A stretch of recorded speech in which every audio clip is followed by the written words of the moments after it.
Eu estava a pensar como era tão interessante se nós pudéssemos acompanhar música naqueles momentos especiais que nós já vivemos na nossa própria vida. Quando gostava que todos nós pensássemos agora naquela refeição, talvez o banquete, que mais expressão teve na vossa própria vida. Conseguem lembrar isso? Não por aquilo que comeram, mas por todo o ambiente que se viveu naquela boda ou naquele banquete, ou talvez naquela refeição especial. Lembrem-se sobre isso enquanto nós lemos o texto de Lucas, está bem? Lucas, capítulo 14, o verso 15 ao verso 24. Nós vamos fazer uma rápida alusão a este texto. Talvez, quem sabe, se nós não vamos voltar a ele, porque eu acho que ele é tão rico que passar assim por cima deste texto rapidamente será uma forma de certamente quebrar aquilo que é todo o espírito deste texto. E por isso este texto nos diz que são felizes os que se sentam à mesa. Nós sabemos que há pessoas à nossa volta, provavelmente às vezes não sabemos, mas se soubermos é responsabilidade nossa tentar responder. Então nós sabemos que há problemas de fome no mundo, sabemos que há realmente pessoas a passarem por situações muito difíceis do ponto de vista daquilo que é o alimento material. E nós estamos perante um texto que nos fala de uma festa, de um banquete. Vamos ler esse texto, verso 15 em diante. Ora, ouvindo tais palavras, um dos que estavam com ele à mesa disse-lhe: Bem-aventurado aquele que comer pão no reino de Deus. Ele, porém, respondeu: Certo homem deu uma grande ceia e convidou muitos. À hora da ceia, enviou o seu servo para avisar os convidados: Vinde, porque está tudo preparado. Não obstante, todos à uma começaram a escusar-se. Disse o primeiro: Comprei um campo e preciso ir vê-lo. Rogo-te que me tenhas por escusado. Outro disse: Comprei 5 juntas de bois e vou experimentá-las. Rogo-te que me tenhas por escusado. E outro disse: Casei-me e por isso não posso ir.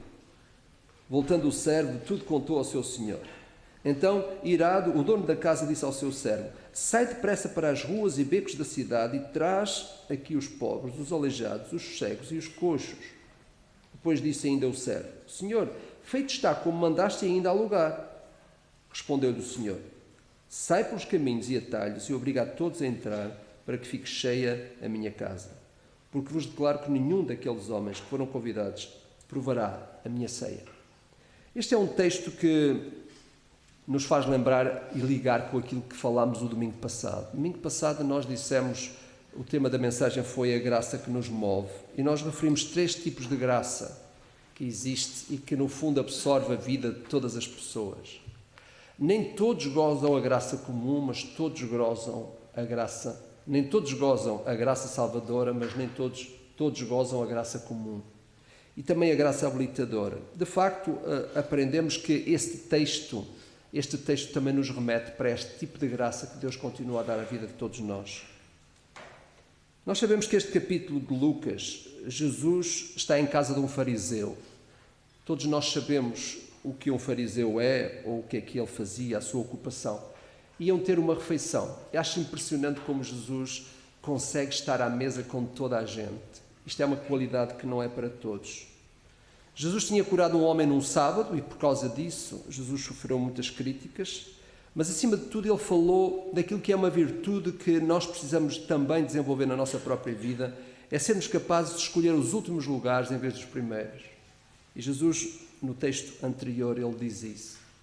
O privilégio que é nós sermos convidados, mas também estarmos nas coisas revestidos de muita bondade, sabermos dar o lugar de primazia aos outros em primeiro lugar. Esta parábola que Jesus conta, ela faz referência à chegada daquilo que é o reino de Deus entre nós, que ele vem através do ministério do Senhor Jesus enquanto esteve na terra. E é interessante que aqui é destacado aquele alegre sabor da comunhão que se pode ter quando se está à mesa. A comunhão que se pode ter também quando se é convidado, o privilégio de ser convidado para estar à mesa.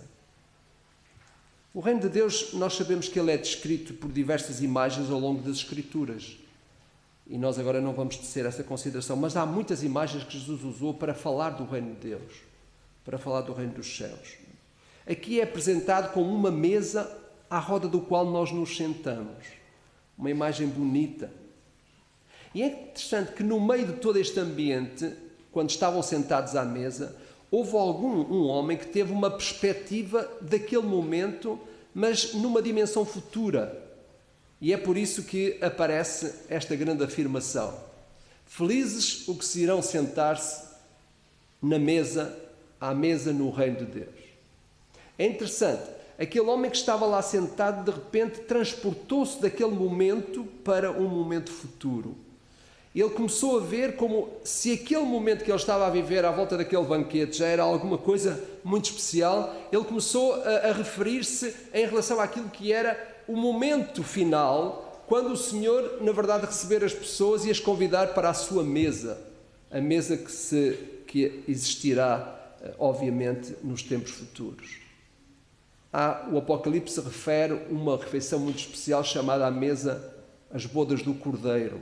Talvez este homem estivesse a pensar em alguma referência futura a respeito daquilo que seria a grandiosidade do povo de Deus quando se juntarem à volta daquele momento especial, onde haverá uma celebração especial acerca daquilo que é a obra de Cristo. E essa obra celebra-se na terra como se celebrará também no tempo futuro, isto é, na eternidade. Mas é interessante que Jesus achou que esta afirmação deste homem valia a pena pegar nesta conversa, ou nesta afirmação, para fazer o conteúdo de uma conversa, e é isso que ele faz. Sabem que, efetivamente, Jesus pega no assunto e ele leva-o à frente e conta outra parábola. A parábola é aquela que nós temos. Os convidados à mesa são muitos e variados. E é interessante que o Senhor Jesus mostra aqui nesta parábola o quanto é importante nós sabermos apreciar o que significa receber um convite especial. Sermos convidados para a mesa. O hábito de ser convidado no tempo do Senhor Jesus é alguma coisa que, na verdade, nos deve fazer ver o privilégio que Deus nos dá de nós ouvirmos um convite especial da sua própria boca. Mas sabem, o que acontece sempre é que nós vivemos rodeados de situações em que nós justificamos uma quebra do convite e nós chamamos a isso desculpas. Todos nós vivemos rodeados de desculpas. Aliás, o hábito de nos desculparmos vem de longe.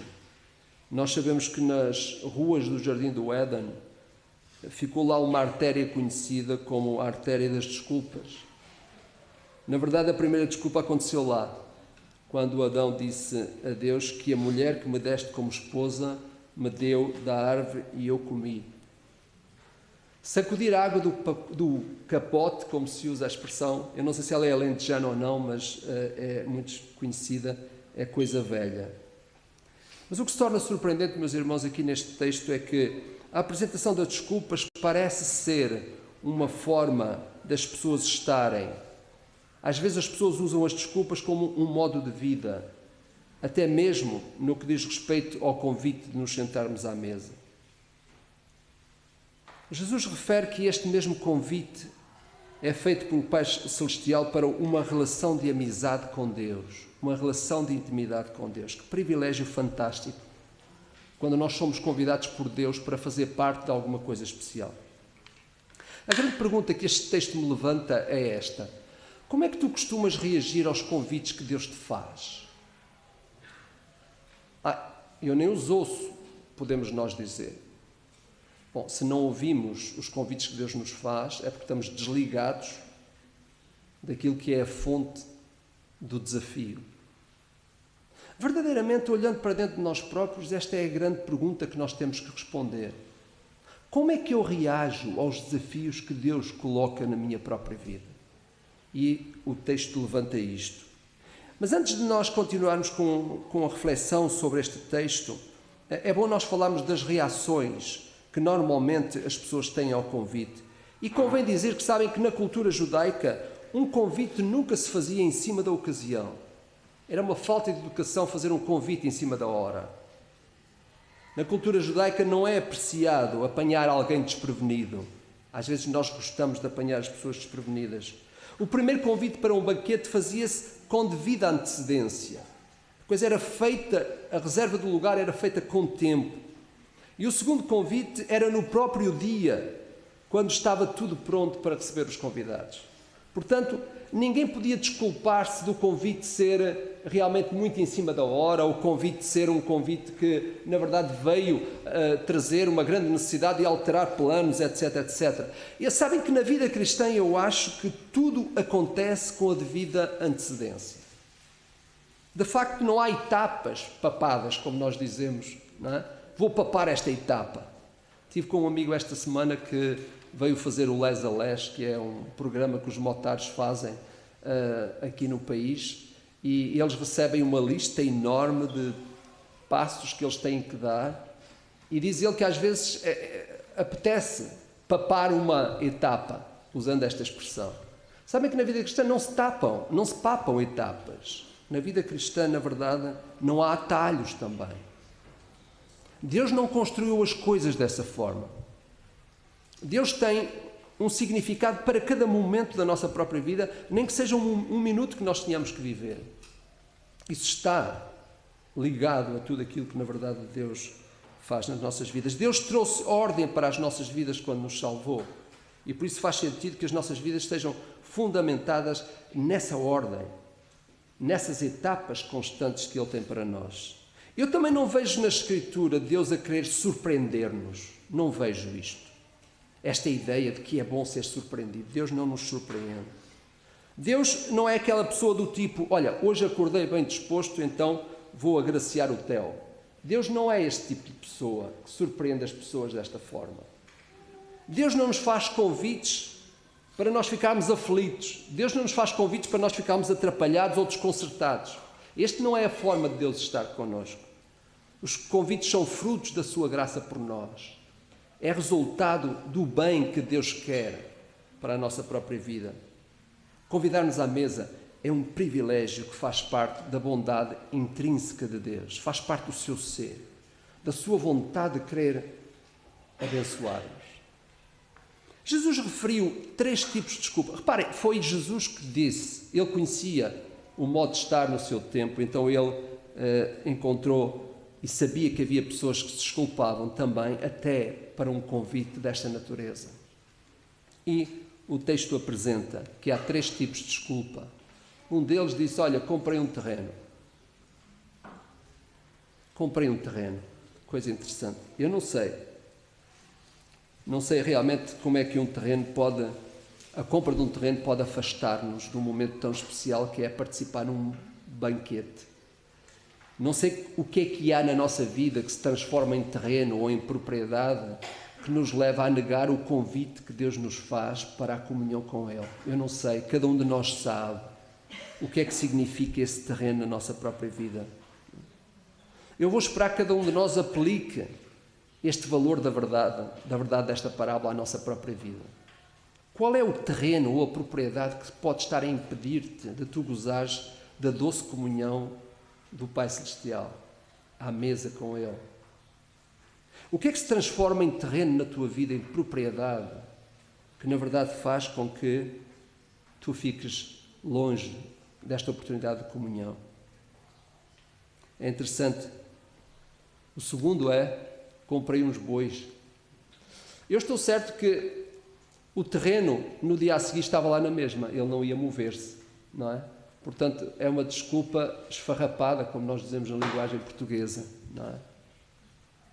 E o outro diz, olha, comprei uns bois. Bom, é interessante, nós sabemos que na cultura do próprio Senhor Jesus, um agricultor realmente era importante que ele de vez em quando substituísse os seus bois, substituísse com certeza aqueles que estavam a ficar mais velhos, cansados, não é? E por outros novos. Sabem, a grande pergunta aqui é, podem ser as coisas normais na vida que nos impedem de responder favoravelmente ao convite da comunhão? Os bois para o agricultor fazia parte do dia-a-dia. Era necessário que eles prestassem realmente o devido trabalho para que ele pudesse tirar proveito da terra. Parece que os bois eram normais na vida do agricultor. A minha pergunta é, será que às vezes são as coisas normais da vida que nos impedem de responder favoravelmente ao convite que o Senhor nos faz? Porquê tanta urgência de recusar uma boda, um momento tão especial? Recusar um convite que é feito, quando afinal de contas a vida continua no dia a seguir? Porquê tanta urgência em recusar um convite do próprio Deus para a comunhão com Ele? Nem o terreno mudaria de lugar, nem os bois certamente ficariam doentes para poder produzir no dia a seguir. Quais terrenos, quais lugares físicos, sejam eles na mente, projetados na mente ou na vida diária, eu não estou disposto a abandonar para ocupar o meu lugar à mesa como filho? O que é que me impede? O que é que representa esse terreno, essa propriedade, desta parábola na minha própria vida que me impede de eu ter tempo, privilégio, gosto de responder a esse convite de estar à mesa com Jesus? Que objetos, que riquezas, que cargos, teorias, que pensamentos estão na minha própria vida que me impedem de responder à doce comunhão de estar com Jesus à mesa? Mas sabem, a terceira desculpa é mais interessante. Acabei de casar. Aparentemente seria, não é, uma resposta, talvez de todas as desculpas, aquela que nós compreenderíamos melhor. Não é? E nós temos aqui um casal que acabou de casar e eles estão cá hoje, curiosamente. Poderás pensar, não, há desculpas na minha própria vida que eu posso apresentar a Deus para realmente não responder ao convite. Mas sabem que na cultura judaica criava-se um lugar especial para os recém-casados. É interessante. A cultura judaica respeitava muito isto. O homem, por exemplo, não podia ir para a frente da batalha durante um ano. Não é? Isto era-lhe negado. No decorrer do primeiro ano de casados, era recomendável que ele ficasse em casa e até que não se afastasse para muito longe, mesmo que tivesse tratado de negócios. A cultura judaica respeitava este momento. Mas, curiosamente, ainda assim, é a altura para perguntar: os noivos que tinham acabado de festejar a sua boda não podiam prolongá-la para festejar outra boda? Era assim tão complicado? Afinal de contas, eles vinham de uma experiência de uma boda, era só continuar a boda. Parece que, se o Senhor Jesus inclui este exemplo, é porque Ele acha que este exemplo também não é um exemplo favorável. Talvez isso chame a nossa atenção para o lugar que os outros ocupam na nossa própria vida. É interessante, não temos muito tempo aqui, mas Jesus usa diferentes setores da vida das pessoas para fazer-nos perceber a importância de nós estarmos a responder favoravelmente aos convites que Ele nos faz. Aqui tem a ver com os outros. Um casal que acabou de casar, claro, eles vivem um para o outro. Mas a regra não se altera, porque ela continua na mesma. Deus em primeiro lugar. E às vezes o que acontece na nossa vida é que nós passamos etapas na nossa vida em que parece que de repente nós temos razão suficiente para alterar o plano de Deus, alterar a regra de Deus. E a regra é Deus acima de tudo, e isso é pela vida toda. Portanto, parece que não há desculpa também, mesmo para aquele que acabou de casar. Quais são as pessoas, os afetos, os amores, as paixões que te impedem de ouvir a chamada para a plenitude, a chamada para aceitares o convite, para ir à mesa, à doce comunhão com o Mestre? Bem, depois de todo este silêncio, em que a parábola parece que tem ali um momento que deixa alguma coisa em aberto, a verdade é que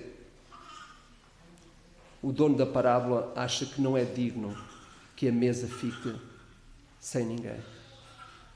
Deus preparou uma obra bonita e essa obra não deixa de ser apreciada, mesmo que tu não a aprecies. Há sempre alguém que vai apreciar a boda que o Senhor preparou. O privilégio é de quem responde. O privilégio não é de quem, sendo convidado, fica sem a oportunidade de poder usufruir daquele momento. E diz o texto que Jesus, o homem daquela parábola, recomendou que fossem por todo o lugar e trouxessem para a boda todos os que encontrassem. Sabem, interessante, nós podíamos aqui ficar a considerar até grandes implicações teológicas desta parábola, no sentido em que podíamos falar de Israel e falar da igreja, não entramos por aí. O que é verdade é que o sentido da parábola Está a dizer-nos que outros vão ocupar o lugar à mesa, diz o texto. Mas é só no sentido figurado. Porque, na verdade, ninguém ocupa o nosso lugar verdadeiramente. Não é bíblico dizer que outro vai tomar o meu lugar. No reino de Deus, ninguém ocupa o lugar de ninguém. Há lugar para todos. É isso que a parábola nos está a dizer. A recusa ao convite não torna o reino menor. Só que a oportunidade da obra é tão grande que ela tem que ser aproveitada por pessoas que reconhecem que o convite é válido e está acima de qualquer outra coisa. Fazendo referência de novo à parábola do filho pródigo, o novilho cevado estava à espera. Lembram-se da parábola? O novilho cevado estava à espera. Pertencia àquele que justificasse a celebração. E esse era aquele dia. Trazer de volta à vida quem se tinha ficado morto. Trazê-lo para a comunhão, para a alegria da mesa. A pergunta é: o que é que está a impedir-te de tu responderes ao convite de vir para o lugar da comunhão, o lugar da contemplação, junto daquele que tudo pode, tudo sabe? Talvez o mais importante não seja tanto o que já perdeste, mas o que ainda podes alcançar. Esta é uma verdade que a parábola nos diz. O importante não é o que tu não ganhas no final, pois o final para Deus é seguro. O importante é o que tu perdes pelo caminho. É isso que Jesus está a dizer nessa parábola do filho pródigo. A boda do regresso aconteceu na mesma. O novilho cevado foi morto para comemoração, mas a grande perda foram os anos cortados de relacionamento e comunhão, de alegre paz e segurança que se encontra junto do Pai Celestial. A maior perda não diz respeito àquilo que nós ainda não ganhamos por estar prometido e não gozado, mas sim àquilo que foi dado e que corremos o risco de perder. Repare bem, a maior perda não diz respeito ao que ainda não ganhamos por estar prometido e não gozado, mas sim àquilo que nos foi dado e que corremos o risco de perder. A comunhão com Deus, seja vivida no ambiente de trabalho, no ambiente da igreja, no ambiente do lar, seja em qualquer contexto, porque essa intimidade pode ser criada em qualquer lugar. É isso que se perde todos os dias. Não é as bênçãos futuras, porque essas já estão prometidas por Deus. E se elas estão prometidas para mim, eu vou gozá-las pela sua graça. O que eu perco é esta doce alegria de poder viver com o Pai Celestial que todos os dias me convida à mesa, todos os dias me convida para a doce comunhão, a alegre comunhão com Ele. Às vezes nós apresentamos desculpas a nós próprios para termos uma semana desligados de Deus e o domingo, sim, nós vamos religar-nos com o Senhor. Isto, na verdade, é religião. A palavra religião significa religar. E é isso que nós praticamos muitas vezes, é religião, não é intimidade. Nós ligamos com Deus aos domingos. Durante a semana perdemos a alegre comunhão de ir à mesa com Jesus. E é esse o centro daquilo que estamos a falar hoje. Não vale a pena nós apresentarmos desculpas com a densidade do trabalho, as grandes ocupações, os grandes negócios. Não vale a pena nós dizermos que não temos tempo para Deus durante a semana, porque o convite da mesa está lá. E que eu saiba, todos nós nos alimentamos todos os dias, várias vezes. É isto que está em causa. A maior perda não diz respeito ao que ainda não ganhamos, por estar prometido e não gozado, mas sim por aquilo que nos foi dado e nós constantemente perdemos. O autor de Hebreus fala-nos estas palavras: cuidado, irmãos, para que nenhum de vocês tenha coração perverso ou incrédulo, que se afaste do Deus vivo. Ao contrário, encorajem-se uns aos outros todos os dias, durante o tempo que se chama hoje, de modo que nenhum de vocês seja endurecido pelo engano do pecado, pois passamos a ser participantes de Cristo, desde que, de facto, nos apeguemos até ao fim à confiança que tivemos no princípio. Por isso é que se diz, se hoje ouvirem a sua voz, não endureçam o coração, como na rebeldia. Que desafio eu sinto esta manhã, para mim mesmo. Espero que tu sintas o mesmo. O Mestre convida-te todos os dias à comunhão com Ele, mesmo no ambiente duro do teu trabalho, mesmo quando tens que aturar um patrão aborrecido, mesmo quando tens que dar resposta rápida às soluções, aos problemas que aparecem como soluções que esperam de ti. O Mestre convida-nos à mesa todos os dias. Sejamos discípulos de Cristo e não religiosos. Liguemos-nos todos os dias, que saibamos experimentar essa alegre comunhão de estar à mesa com o Senhor. Esse privilégio de sermos convidados, como Ele diz, vinde a mim, todos vocês. Venham para beber da água e comer do pão que Ele disse que é. Eu sou a água da vida, eu sou o pão da vida. É esta verdade que nós precisamos de viver todos os dias e que nenhum de nós, por quanto mais criativo que seja, apresente desculpas a Deus, porque elas certamente não são justificáveis. Deus nosso, obrigado por este tempo. A Tua palavra nos desafia, nos encoraja, Senhor. Seja um encorajamento para mim, um encorajamento para todos nós que estamos aqui esta manhã. Senhor, que nós sejamos capazes de ouvir a voz constante do Mestre que nos chama à mesa, que prepara a refeição para nós, já fez a obra e através dessa obra que nós vivemos.